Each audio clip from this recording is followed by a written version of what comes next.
자, 제가 첫머리 말씀을 드렸는데요. 오늘 정치인의 구두 하나 사진 보여드리겠습니다. 그 구두를 보시면 다양한 메시지가 담겨 있는 것 같은데 여러분 생각은 어떠실지 궁금합니다.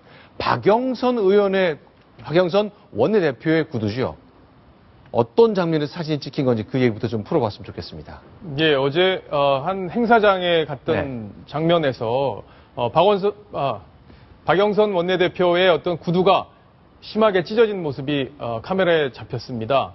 그 장면을 보면 저도 사실 깜짝 놀랐는데요. 저렇게 낡은 구두를 오랫동안 신고 다니는 모습, 또 정치인으로서 존경할 만한 부분도 있었지만 또 보수적 시각을 가진 누리꾼들은 연출이 아니었냐 이렇게 해서 지금 논란이 벌어지고 있습니다. 자, 저 장면인데요. 신발에 주목해 주십시오. 오른쪽에 안철수 의원은 파란 운동화를 신었고 왼쪽에 박영선 원내대표는 그냥 평범해 보이는 구두를 신은 것 같은데 저희가 좀 사진을 확대해 보겠습니다.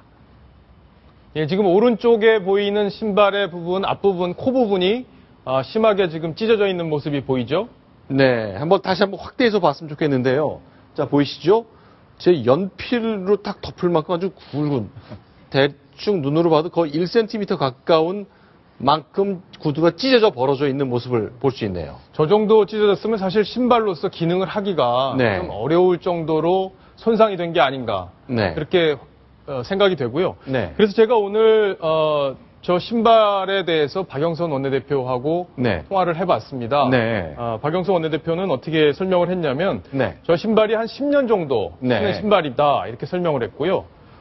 저게 어제 아침에 신고 나올 때 금이 이렇게 좀 가져 있긴 했는데 그게 좀 찢어진 정도는 아니었는데 유세 과정에서 심하게 이제 많이 걷다 보니까 자연스럽게 저게 찢어지기 시작해서 저 행사를 할 때는 저렇게 완전히 찢어져 버렸다. 그래서 더 이상은 수리를 하기 어려울 것 같다. 이렇게 설명을 했습니다. 자, 지금 보시는 것 잘 아시는 분은 아시겠지만 좀 좋은 구두이긴 합니다만 오랫동안 신어서 명품 구두 한 10년씩 신어도 괜찮다고 광고를 쭉 해왔는데 박영선 의원은 많이 이제 활동량이 많다 보니까 이런 것 같은데 구두가 이만큼 찢은 채 신고 있습니다. 저게 박영선 원내대표가 이제 명품을 많이 갖고 있지는 않대요. 근데 이제 한두 개 정도 아이템이 있는데 저게 10년 가까이 신었던 그 페라가모라는 그 이태리 브랜드의 신발이랍니다. 그래서 가격을 물어봤더니 한 60여만 원 정도 되는 고가의 신발인데 명품을 그렇게 많이 즐겨 하지 않는 스타일이고 저 신발을 오랫동안 여러 번 국회에 있는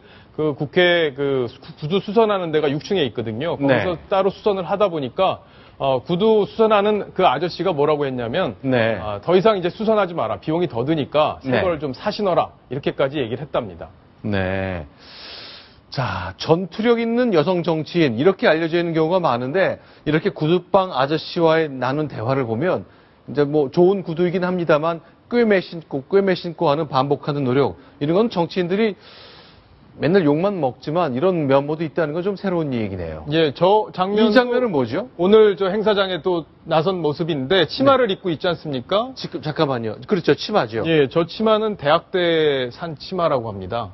대학교 때요? 예, 그게 아직도 맞는지 좀 궁금하기도 한데 어쨌든 대학 때 산 치마를 아직도 입고 있다고 하네요. 박영선 의원이 이제 50대가 되셨는데 30년 전에 산 치마를 아직도 입는 경우가 있다. 늘 입는 건 아니겠지만 이런 중요한 외부 행사 때도 이렇게 옛날 치마를 입고 다니고 그렇군요. 정치인들이 어쨌든 검소한 모습을 보이는 것은 국민에게 귀감이 되고 또 어떤 국민들의 어떤 정신을 이끌고 가는 역할을 하는 것들이 또 정치인들이기 때문에 그런 모습들은 좀 칭찬을 받는 것도 괜찮을 것 같습니다. 자, 사진 두 장을 보면요. 새누리당 의원의 구두는 없습니다만 어쨌건 오늘 보여드렸던 박영선 원내대표의 구두야 그리고 그동안 많이 보셨을 겁니다. 박원순 서울시장의 구두인데 뒤축이 이렇게 달았네요. 저 정도 다르면은 사실 건강을 상할 수 있기 때문에 빨리 수리를 해서 신든지 아니면 또 새 신발을 사시든지 이렇게 해야 될 것 같아요. 어쨌건 의도했건 연출이건 진심이건 현실이건 실제건 아니건 어쨌건 이런 노력을 한다는 것 이거는 저희들이 잘 평소엔 몰랐던 정치인들의 다른 면모 아닌가 싶습니다. 자, 다음 소식 한번 소개해드리겠습니다. 자, 그러면요 중간에 저희가 노래 한 곡 들려드릴 텐데 이 옛 아주 익숙한 노래 하나 들으시면 다음 저희 소개해드릴 기사의 뜻이 잘 전달될 것 같습니다.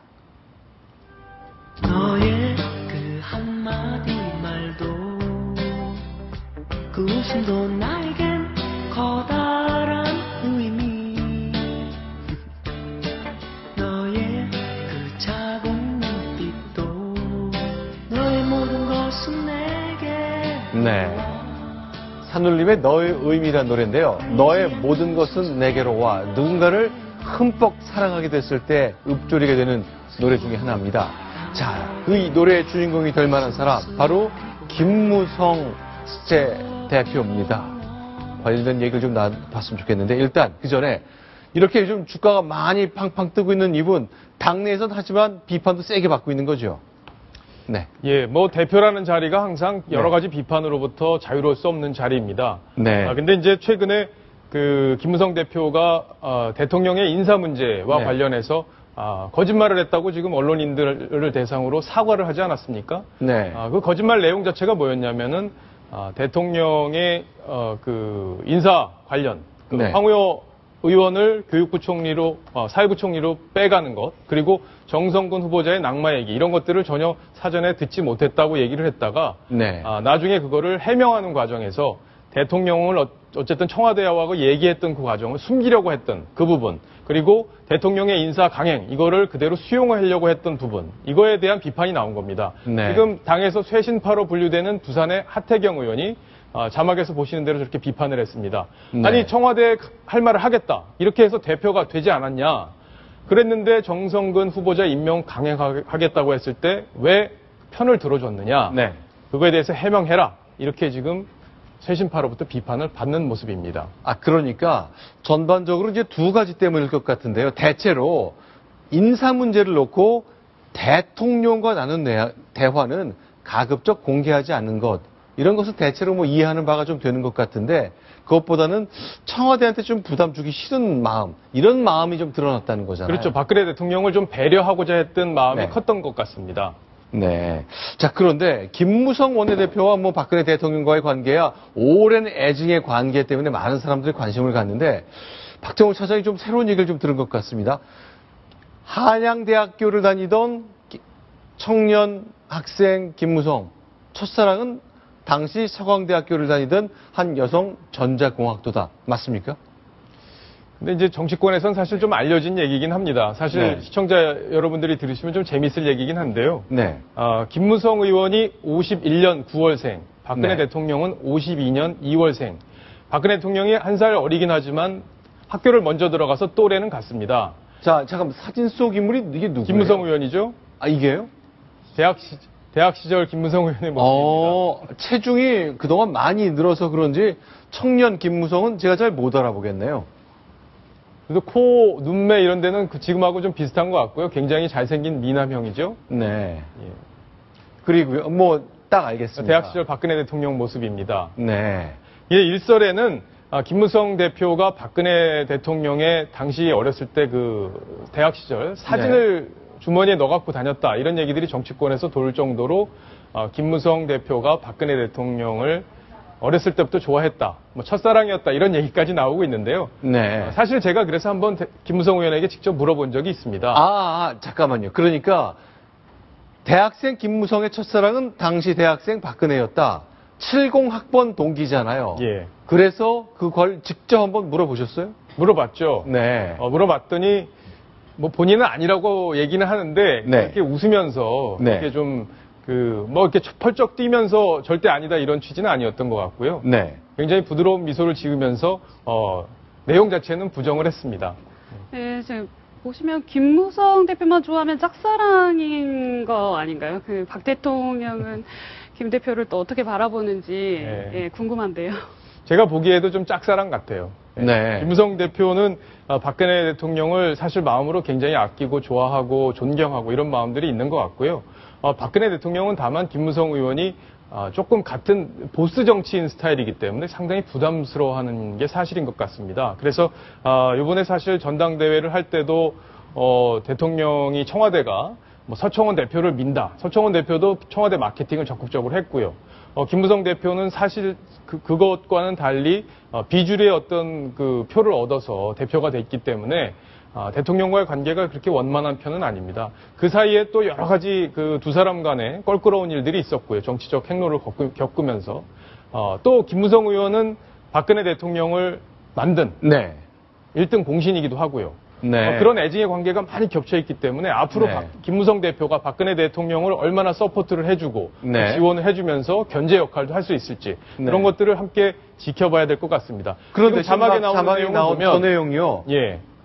일단 무소속으로 나가다 당선해서 돌아왔는데 한번 안아봐야 된다. 이런 말을 진짜로 했습니까? 박근혜 의원을 상대로 한 얘기죠, 당시에. 당시에 이제 박근혜 전 대표가 달성군에서 이제 환영식을 했어요.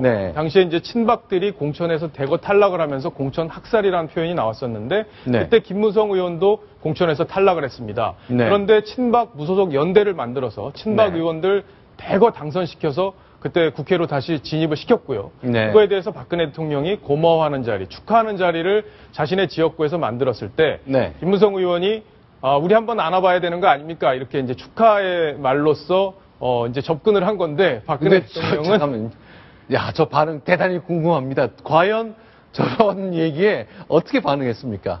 대통령이 말은 하지 않았고 이렇게 손으로 살짝 이렇게 밀쳤답니다.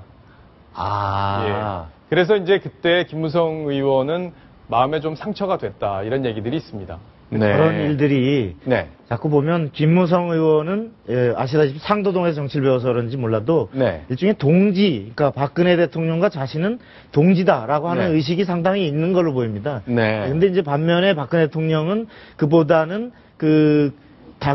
자신의 정치를 뒷받침하는 여러 정치인 중에 비중 있는 정치인의 한 사람 이렇게 바라보기 때문에 감정적으로도 다소 좀 엇나가는 게 아닌가 그런 느낌이 있습니다. 자, 박근혜 대통령을 중심으로 한 친박 그 그룹 안에서 이제 이른바 장성과 장교와 사병 이런 급이 있다면 그 장성의 반열에는 아무도 모르지 못한데 나는 박근혜 대통령과 동지다. 그렇습니다. 동지적으로 대등한 관계에 있다는 생각을 자꾸 갖게 된다 그 얘기군요. 김무성 의원의 마음속에는 그런 마음이 있는 거죠. 그게 잘 용납이 안 되는 거군요. 정치에 대한 가치관 자체가 조금 다른 측면이 있습니다. 김무성 의원은 그 민주화 과정을 몸으로 뛰었던 사람이기 때문에 정치 관계 자체, 보수 정치와 그걸 따르는 리더십이 있다고 하더라도 어느 정도 충분히 소통하고 교감하고 또 쓴소리도 할 수 있어야 된다 이렇게 생각하는 반면에 박근혜 대통령도 물론 그런 부분을 강조하고 있지만 조금 더 따라주는 자기의 의견이나 이런 것들을 따라주는 참모들을 더 중용하는 그런 스타일인 것 같습니다. 자, 그렇죠. 이명박 정부 시절에 이제 원내대표에 도전했던 김무성 의원에게 친박 좌장 역할 좀 합시다. 그 역할도 하면 좋겠다 했는데 저 친박엔 좌장이 없단 말을 공개적으로 했죠. 그런 말도 했죠. 그래서 김무성 당시 의원이 굉장히 큰 상처를 받기도 했고요. 또 김무성 의원도 박근혜 대통령의 어떤 세종시 수정안 이런 부분에 대해서 반기를 들었기 때문에 서로 상처를 주고받았던 그런 과거가 또 있습니다. 알겠습니다. 자, 어쨌건 당과 청와대 그 대통령을 중심으로 한 그 체제 안에서 김무성 대표가 앞으로 향후 2년간은 어찌되었건 견제도 하고 협조도 하면서 여권을 이끌어야 되는 거니까 그 관계의 흐름 정말 중요한 정치의 포인트가 될 것 같습니다.